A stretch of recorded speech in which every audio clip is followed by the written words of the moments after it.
This is horrible. My wife went out last night and didn't come home until this morning. I'm furious right now, but I'm also depressed as hell. I know what I have to do. It's just killing me that I have to do it. It's fresh, and it hurts a lot. My wife didn't come home last night. She went out with a couple of girlfriends, which is pretty normal for her. She's normally back around 2 a.m. on these nights, so I waited up. Around 2:30, I called to check in. She answered, and I could hear people in the background. She told me they went to a party but were leaving in a couple of minutes. She wasn't home by 3, so I texted. It delivered, but no reply. Around 4 a.m. I called again. It rang a couple of times before she sent me to voicemail.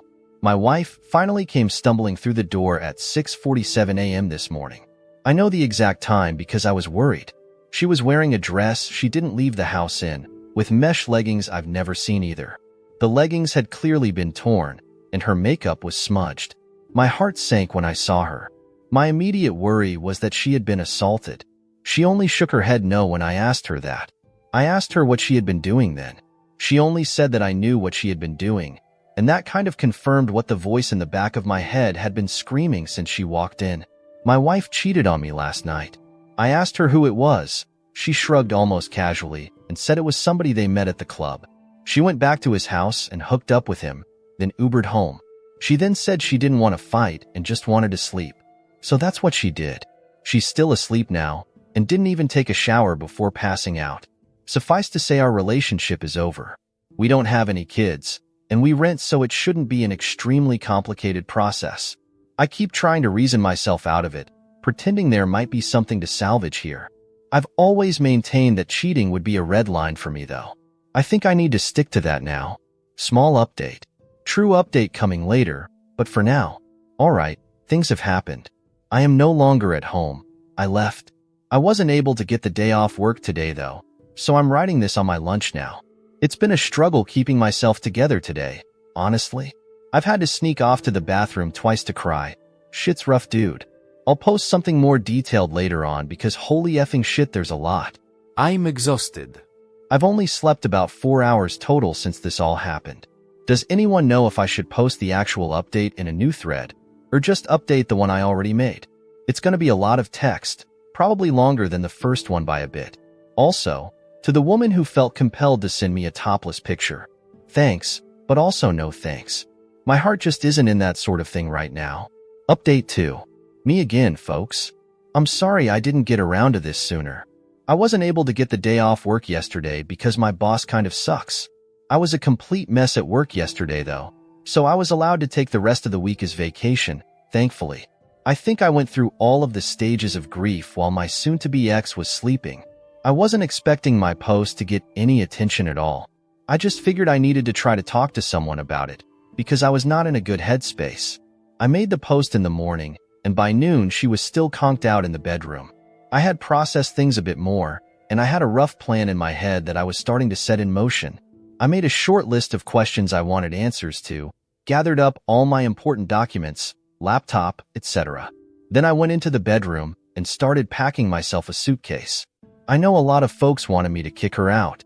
I did consider it, but honestly, I'm not overly attached to this place.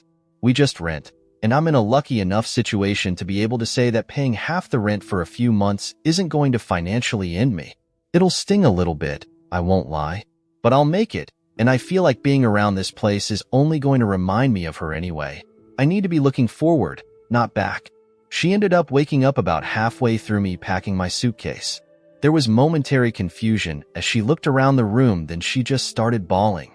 Maybe this is awful of me, but I didn't bother comforting her.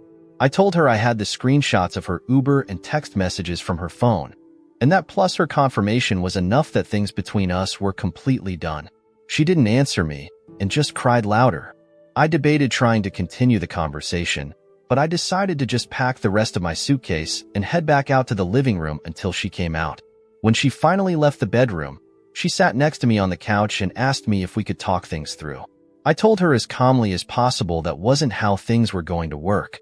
I was going to ask questions. I wanted honest answers. She told me she'd be honest, so I proceeded. My voice was shaking the entire time. It was taking me everything to hold it together, but I kept going. Was this the first time she had cheated? She started crying before she answered that, then told me no. She had cheated on me multiple times over the course of our relationship. It was, and I'm going to use her words exactly here, just sex, a way for me to let off steam. None of it ever meant anything. I wrote a comment shortly after making my post that all the love couldn't just fade away in one swoop. Well, it can. It hit me right then that I wasn't dealing with my wife. The person I was married to literally wasn't in the room. This was someone different. She refused to tell me exactly how many times she had cheated, just more than last night. Had she used protection? No hesitation from her before she nodded her head emphatically. She seemed surprised I'd even asked that. I'm still going to get tested just to be safe. I did some research into timing and I'm going to look after it. Were her friends also cheating on their spouses? Yes and no. I tried to get her to tell me which of her friends were cheating so I could get in contact with their spouses. She probably should have, because her refusal led to me messaging pretty much the romantic partner of every one of her girlfriends I could find on social media. There are a couple I don't know or couldn't find, but I did my part. Why did she do it? This was the answer that gutted me the most. I'm going to use her exact words again. I need to have sexual variety.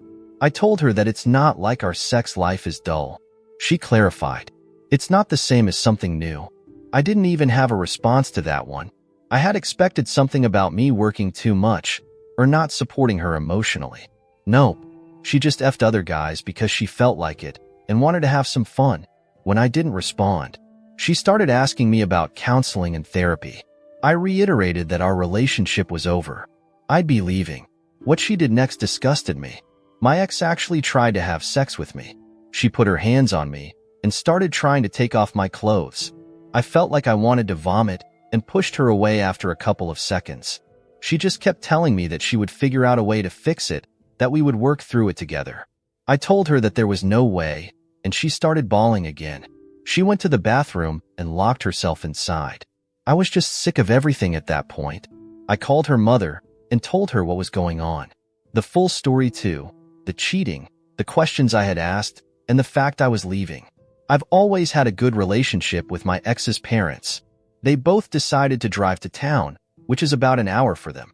Once I knew someone was on the way, I just grabbed my things and left. Her waterworks in the bathroom were just annoying me because it felt hollow to me, especially given the answers to my questions. I ended up packing another bag before I left and took all the things that I could think of that I felt sentimental attachment to with me. I found a parking lot and sat in my car until I was able to get in contact with a buddy for a place to crash. I tried to take a nap, but I was running on way too much adrenaline.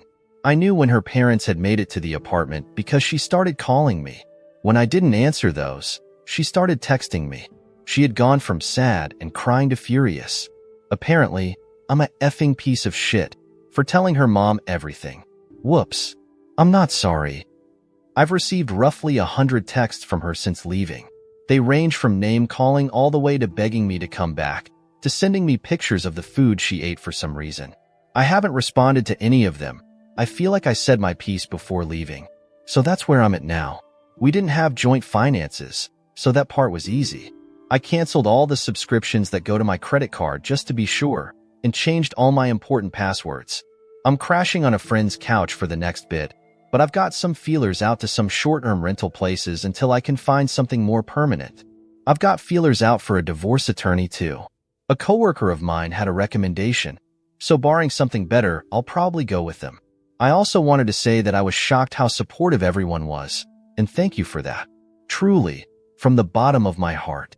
It isn't easy for me to talk about emotional things with people close to me. This was an invaluable venting place for me. Thank you all so much. TLDR.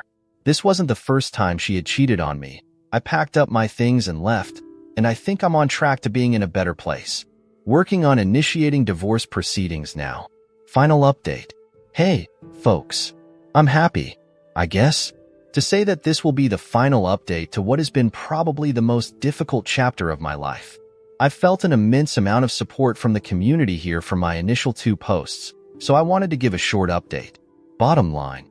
My ex and I both signed the final papers for our divorce this week. It feels kind of surreal to think about that still. About 2 weeks into everything, she got resistant. I cut her off entirely, and she refused to return my attorney's calls for a little while. Eventually, things got back on track.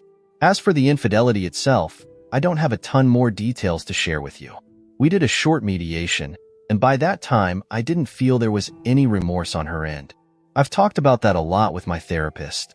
I'm in therapy, by the way. It still hurts that someone who I thought loved me could have apparently cared about me so little, but I'm working through it. That's really all I've got to share. Thanks again, everybody, for your advice and support.